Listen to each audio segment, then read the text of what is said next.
evacuation area is getting bigger, so I urge people to pay attention. If they are urged to evacuate, please do so. My name is Joseph Trujillo, and I'm a lieutenant at Station 32 at Bernalillo County Fire and Rescue.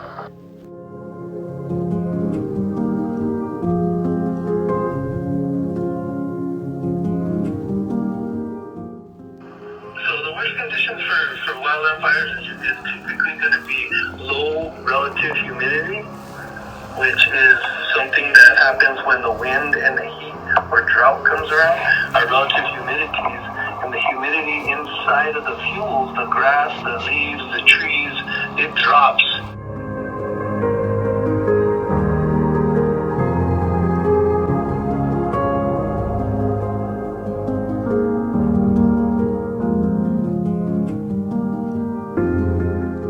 Yes, you don't want to be in the path of it, but in the aspect of fire, when it's just grass or weeds or trees, that's organic stuff burning. Right. So the gases that kill firefighters or hurt us the most and cause the cancers and everything else are mostly from our synthetic stuff. So when houses burn, cars burn, the plastics, the synthetics, they create cyanide gases, they create many other dangerous gases, and those are the gases that are dangerous to us.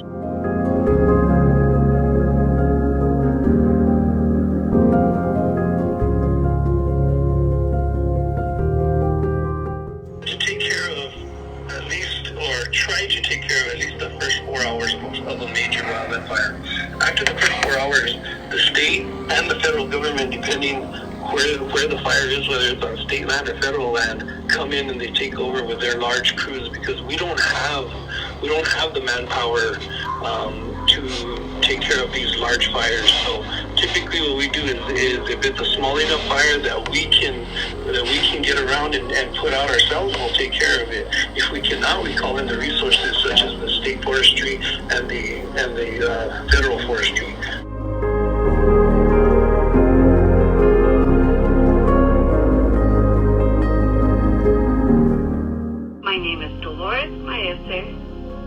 And I'm a retired public information officer with the USDA Forest Service.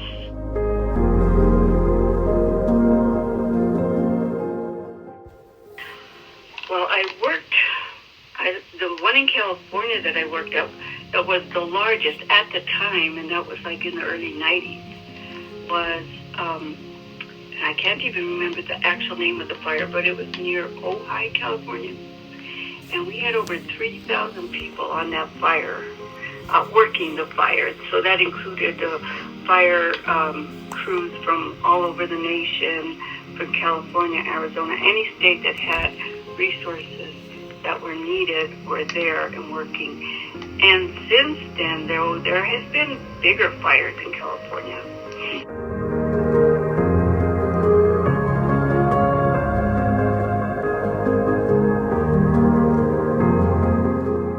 And because of the changing climate, fires have gotten much larger, more intense, and actually more catastrophic.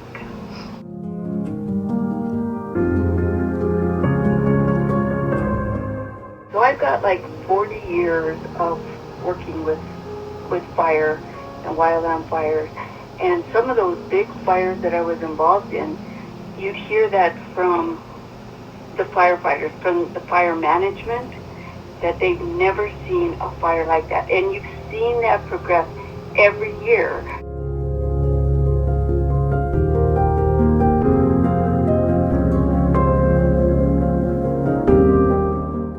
People are careless.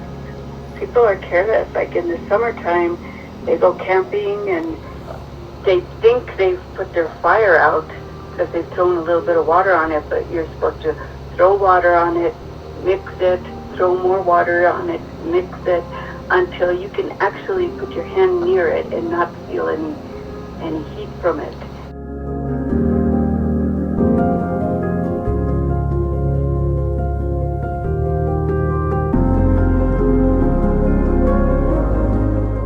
Once you have an awareness of what can can cause fires, and it's you see the whole world differently. You see the forests differently.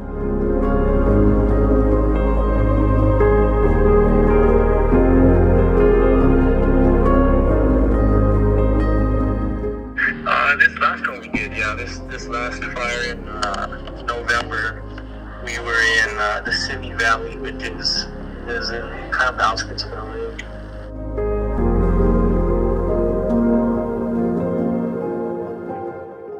And they gave us a task not to allow it to jump the road, which it was on one side of the road, and we had to do our best with. We had multiple trucks and multiple personnel.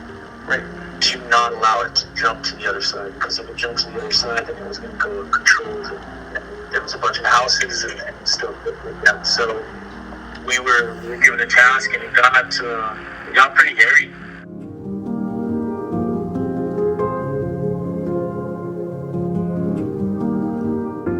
You'll see it about a quarter to a half a mile ahead of you, and it's kind of just creeping on. That just makes it kind of real slow. And if a wind catches up, or it catches a bush or a tree in the right way, and it all just kind of happens together, and it'll, in a matter of minutes, it's right up on you.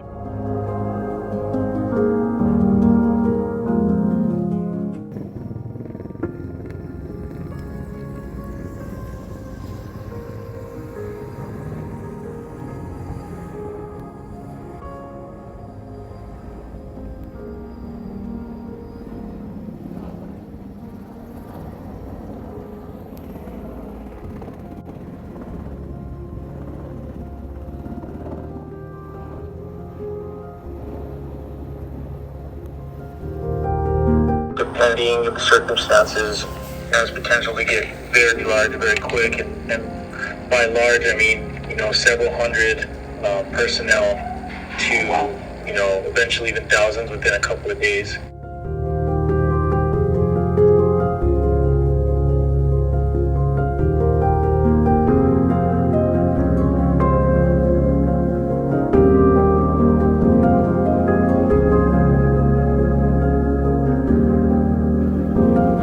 Once those get to a certain point,